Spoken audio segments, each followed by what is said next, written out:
Ang dagat sa Lola. Ala, ibang-iba na itsura niya. Way back 2000.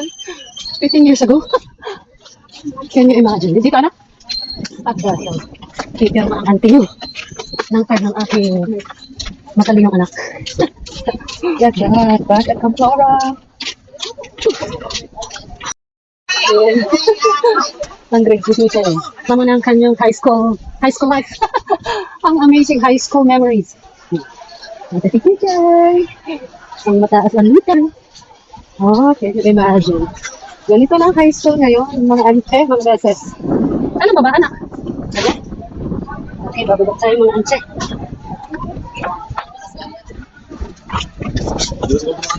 Ah. Tara. Wow. Hala, brings back the memories. Nung ako ay second year dyan sa may itaas na yan, ang school namin. Dyan sa may ano na yan, yung ginawang parang court, dyan ang aming school. Nung ako ay second year, dapat section 2 ako.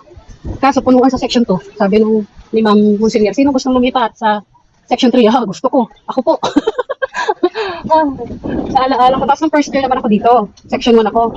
Ayaw ko sa section 1. Nagpunta ako nun ay sa section 2. Hindi, pinapunta ako ng section 1. My memories. Ito, wala pa natin ganito rito mga takbuhan na ito. Puro damuhan pa nung una dito. Nakakatuwang balikan. Napapanaginip ako pa ba itong sa unang panahon. Yung unang itsura niya noon.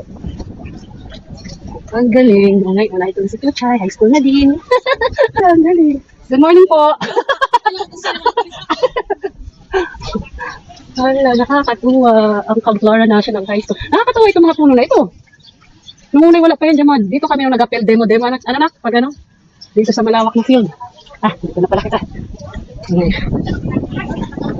Okay, pwede na dumaan dyan siguro, anak. Wala na naman pumunta pa kita doon pabalik. Palabas mo na.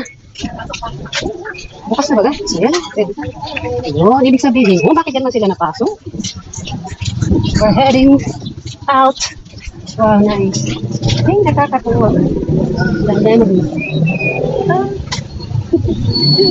Oh, can you imagine? You know,